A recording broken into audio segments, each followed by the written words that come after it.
I'm fascinated by quite a few things there that we're going to like dive into, but so you're a child under the age of 5 and doing, Sleeping Beauty and the things children read books, they have movies and then they act them out.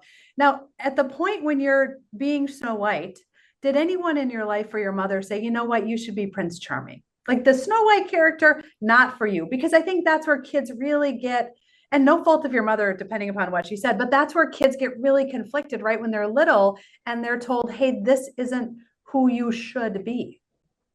Yeah, I did face a lot of that. And my parents, we've had our journey as Mhm. well, and they're so loving, so supportive. I'm very close with both my parents. But when I was a child, I think it's that thing of we don't understand, and we worry for your safety. We worry that should be able to fit in with the rest of everyone else. So when I was putting on the apron, they let me do that, but they would sort of reframe it and say, that's such a nice apron. You're gonna do a painting, or you're gonna go cook in the kitchen or something. So it was like a very quick reframing. But I feel like when I was a kid, that even just fueled me more to be like, no, I'm Snow White, and that's just the way it is. So And no, you raise a really good point. No parent wants their child to have any more difficult of a journey than necessary. Like that's right, just in a parent's DNA. And many of us grew up at a time when, Matthew Shepard's, these things were happening to gay youth and queer youth. And it was like, if you choose this, and again, I use the word choose, right? If you choose this path, then that is more difficult. And nobody wants difficult. And we've evolved as a society to say that the choose word is not the correct word. And there are places to go where it doesn't have to be that kind of pain, yeah. but we're not there. Is that an accurate kind of assessment of society? Again, like these broad strokes to like all of society, but in general, does that ring true? Yeah, it does. It rings true for my experience, and it's all about sharing experiences. It's all about sharing stories. It's all about being true to yourself. And that's, I think, what I've tried to channel, as I mentioned when I was little, and saying, no, this is who I am. That's always what has brought me through. And even though it was hard to do that, and as I got older and I started to understand that, like, oh, people don't accept this, uh, I just had to channel like what was true to me. And I think with my parents and most everyone in my life, they're like, well, Josh is going to do what he's going to do. And, as it got later on, we all discovered therapy and we learned how to talk to each other about these things, and went on a path towards healing. But it's all about just staying true to you and sharing your story, and understanding that there are bits and pieces of us that we can grow to appreciate in our stories. Well said, well said. And I say it on almost every episode, and I'll say it again now. And the people who listen a lot are going to say it with me. Everybody needs a therapist.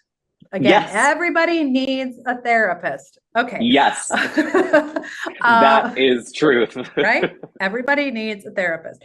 Yes. So, what's interesting too, Josh, I think about your story and about what you shared is that you had the Snow White, you used Snow White, I'm sure intentionally, and then you went to Disney. So She how is did my favorite Disney princess. Snow White is my favorite, which is a kind of a hot take I found, that is but a hot take. she's the OG. She is the She is. original. But Right, yeah, and the animals, like she had all the animals and yeah, always. yep. And I've often teased, like, you know what, Snow White had it out. She had like all these people waiting on her all the time. Animals, the dwarfs, like that is a good gig. It's a good life for sure. Anyway, we totally digressed. So Disney, but you worked at Disney for a while. How did that play into your experience and where you are now? I did. There are certain, I'll call them storylines of my life that are just so interesting to me. Disney is one of them. My work with Born This Way Foundation and Lady Gaga is one of them. It just feels like uh, doors were meant to be open. And so Disney, just rewinding it a little bit. So ultimately, those unique performances and things that I was doing as a child, my parents went through the journey of putting me through every sport and realizing that that wasn't going to happen. And the like last ditch effort was like, oh, what about theater? And so they put me in a theater camp, and that was it. So I just became fully obsessed with performing, fully obsessed with musical theater. As I mentioned, I found my community there. So I started doing community theater in middle school and just was sold. And I ended up going to college for it. There is a school in my hometown. So I stayed in West Virginia for school, which was a fun experience. And they have a great theater program at Marshall University, which is my alma mater. And so I started working professionally in college. During the summers, I would work at theaters in Ohio and had great experiences and met even more amazing people and further developed my community along the way.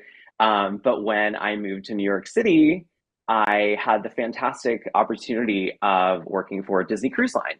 So I did two contracts on Disney Cruise Line as a main stage performer, and I got to perform in they on each of their ships. They have four Broadway style shows.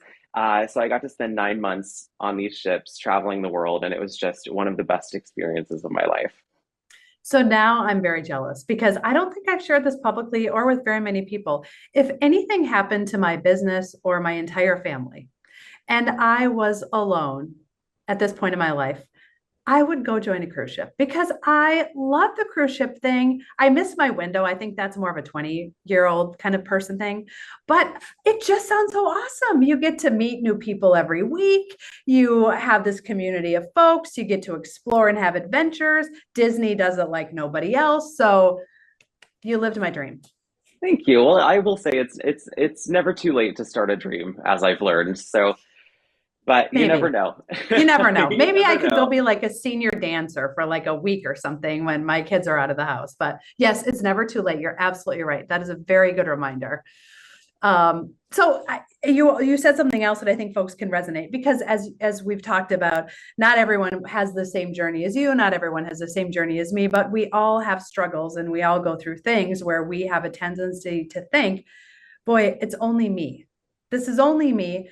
And when you get the like feeling in the gut, whether someone says something that kind of like doesn't sit well, or you're on a date, and something is like a little bit off, or you just get that prickly kind of feeling, listen to your inner voice, listen to those, when your spidey senses go off, pay attention and then like use your voice. And I think that there's a couple pieces of your story that resonate with anyone, anywhere, any experience, because everybody struggles and we have to get through it, and everybody needs a therapist and the healing part of that. And also there's the piece that we just have to share our stories and realize we're not alone. And thank goodness you got there, but many people are 80 and have been sitting with the thing and not saying the thing. So I love when people like you share your stories because hopefully the next generation or folks who maybe haven't said what needs to be said will be empowered to do so. Yeah, I absolutely agree. And I think you hit on something really important that's really been true for my life. And it's that feeling, right? It's that gut. Brene Brown, I think, calls it the not this. And so I've really clung on to that in my life. And the point of my life where I truly did flip my script was when I made the decision to work for Born This Way Foundation. I had a not this moment. I was coming off of my second cruise contract. I was living in the city, auditioning for theater, still very passionate about it. And every time I would get on stage, that is where I was meant to be. But for whatever reason, I was a year into just the grind, and something inside me said, "Not this. This is not bringing me joy in the way that it previously did. This is not fulfilling me in the way that it I think it could. What else is out there? What other opportunities are out there that could bring me joy and fulfill a passion that I have?" Because I've come to learn that we are allowed to pursue multiple passions. I think when I was growing up, it was like, you have to go into this and you have to, not have a backup or else it's not going to work. But this did happen to me, and I had a very just wild opportunity to join Born This Way Foundation. I'm happy to share the story of how I landed here because I do think it is kind of serendipitous. But that was a moment, that was a turning point for me when I did flip my script.